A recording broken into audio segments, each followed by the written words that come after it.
Let's go, T. Reed. Welcome to March Madness. All right, we are now ready to begin the Connecticut portion of the press conference. Once again, I'd like to remind you to make sure your telephones are on mute. We'd like to start with an opening statement from Coach Hurley, please. Yeah, I mean, credit, obviously to Oklahoma and and Porter.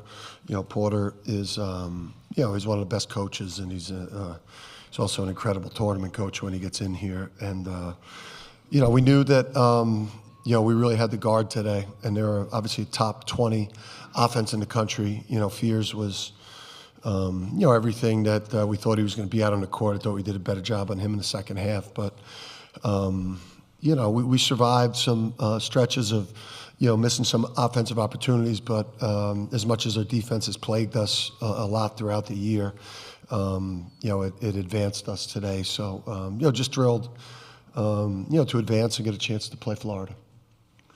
All right, at this time we'll open up the floor for questions. I was about to grab mine too. All right, at this time we'll go ahead and open up for Coach. Let's start right here.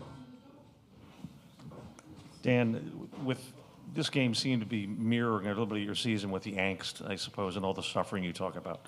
Can you talk about the churning emotions, particularly when they made the run up the second half? Yeah, I mean, it was microcosm of the season. I don't know, we got it to 9. We missed the free throw to complete the 3-point play, and maybe we're starting to get some momentum and some separation. But then I think we had maybe back-to-back possessions where we didn't finish pretty good defensive possessions and gave them multiple opportunities. One time we fouled the 3-point shooter. Another time we gave up a 3-point play to Waggy.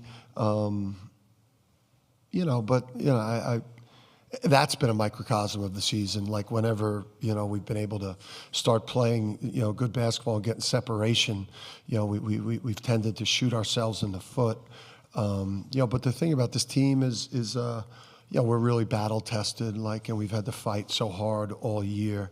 That we showed a lot of toughness down the stretch. To execute some things and make some critical shots and make some critical stops. Okay, Jaden, all the way in the back. But there was a lot of suffering going on. And then we'll get you. Dan, Mike DeCourcy from Sporting News. I saw the play Alex was talking about, and I saw your reaction there. But I also saw when he passed up the shot, you said something to him. With a player as experienced and accomplished as Alex, what kind of message do you send in a moment like that? Because I know you said something. Shoot the effing ball. Yeah, I mean, I'm not sure if that was the exact way I should have said it. But Alex is such, a perfectionist and a smart player that he knows the quality of shots. And, just with this team and this roster that he has around him, he's got to take more, contested shots. He's got to let it fly more. He probably, should have taken 14 shots in this game, and he cannot make that same mistake, in the next one. When you play teams at this level, which is the best of the best in the tournament, the windows are tighter. You're not going to get, you're not going to get, the perfect shot. So the only way we're going to win the game, especially with the way that Liam was shooting the ball at that point of the game, it's like Liam and Alex were both struggling. We were on life support. We needed one of them to step up and make some shots, and it was Alex. Okay, let's go up front here. Mark Zanetto, locked on UConn. Dan, you tied, or not didn't tie, but you won your 13th straight NCAA tournament game, not by double digits. Does it ever, does it show how abnormal the last 2 years has been when this season is full of angst, as the other question was? And obviously you get it out a win today. Yeah. I mean, listen, the last 2 years are just not, I mean, there's only 3 teams that have done what we've done, based on obviously the expanded tournament where you got to win 6 games. So, the only 3 teams that have been able to do that really since the tournament expanded are us, Duke, and Florida. And, just to, to be able to come here and number one, to make the tournament and fight our way in, come out here and fight with some honor and get ourselves, an opportunity to play, one of the best teams in the country that reminds, me some of what we put on the floor in Florida. But there's a lot of honor in us being able to, face the last team that, that went back to back. And, I think there's honor in fighting and getting to the round of 32 and making somebody put you down in this tournament to end this run we've been on. The run we've been on,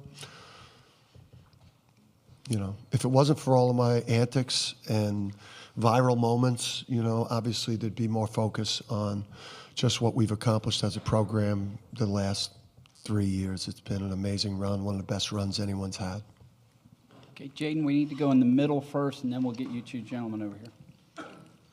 Hey, Dan, Jamie Shaw with On3. You preparing for Florida on Sunday. Monday, the transfer portal opens. How do you kind of have a dual preparation for that? In the next couple of days through the next, I guess, part of the process. Yeah, I mean, there's we have we have an hour meeting, with the staff tomorrow. Again, talking about, what our, what the cap's going to look like, and all those things. You're definitely having those conversations, and you have I think an idea of of the players that you think really want to return and will be here. So yeah, I mean you're probably spending an hour, an hour plus every day on what's about to drop. Okay, Jaden, go right here, and then one in front of him next. Hey, Dan, you still obviously have a number of guys who've played in a ton of games like this the last 2-3 years. When things got tense in the second half, how much do you think that experience was a difference maker or separated you from them? Yeah, I mean, the championship, pedigree is, it's still there for us. I mean, there's a belief in, in the UConn jersey this time of year, with the history of success. And it was, obviously, Alex led the way, the guy that's, a two-time champion, and then, and Sampson and Hassan were huge. But then it was like to see Taris Reed step up and do what he did for us in his first tournament game. Somebody's going to have to, put us down in this tournament for, for us to go away. Okay, we're right over here, Coach.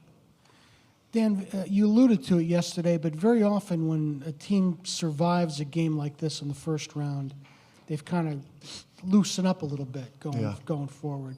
And you haven't really had that pattern here, but do you kind of sense that maybe now that you've got this behind you, that you might be a looser team come Sunday? Yeah, man, I think we missed some good threes. We made some real bad decisions in the paint where we had lobs to Sampson, or we could hit the roller in Taris, and we forced some things.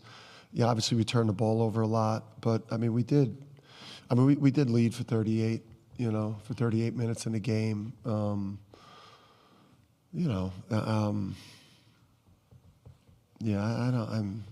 think we're gonna obviously. We know the quality that we're playing against. Obviously, we had a chance to see Florida in some of the cross scouts of watching, Oklahoma. We were able to see them and prepare for that. But yeah, I mean, I think we're a dangerous team. I think we're a dangerous team because, again, most people picked us, I think, to lose probably to lose the first game, and I don't think many people will give us a shot in the second one. Okay, Jaden on the fourth row on the aisle on the edge there. Dan, you just mentioned that Florida, what they're doing reminds you a little bit of what you guys did. What part of the way they're playing right now reminds you of yourself? Yeah, I mean the bigs. I mean, it reminds me of kind of what we had with Sanogo and Klingon and Samson Johnson these last couple of years, where, I mean, they just keep trotting out, big, skilled, tenacious two-way players that are all over the glass. And then they've got they got a lot of depth on the perimeter, and they're old. I mean, they're Clayton, who we obviously faced a couple of years ago at Iona. And then we played this Florida team a couple of years ago in Gainesville as Todd was kind of just getting this thing going. And, obviously the addition of Martin, I mean, they got a lot of great pieces. And he's done a great job. I mean, their roster construction is really impressive. And the coaching job. All right, Cooper, head back on the aisle there. This will be the last question, right there.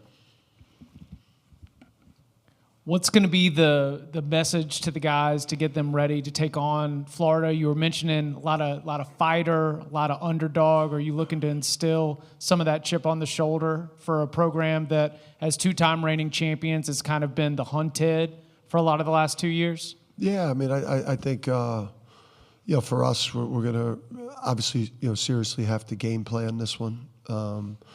With them and be able to, drag them into a half-court game and just try to slow down their attack. I mean, when they get rolling, it's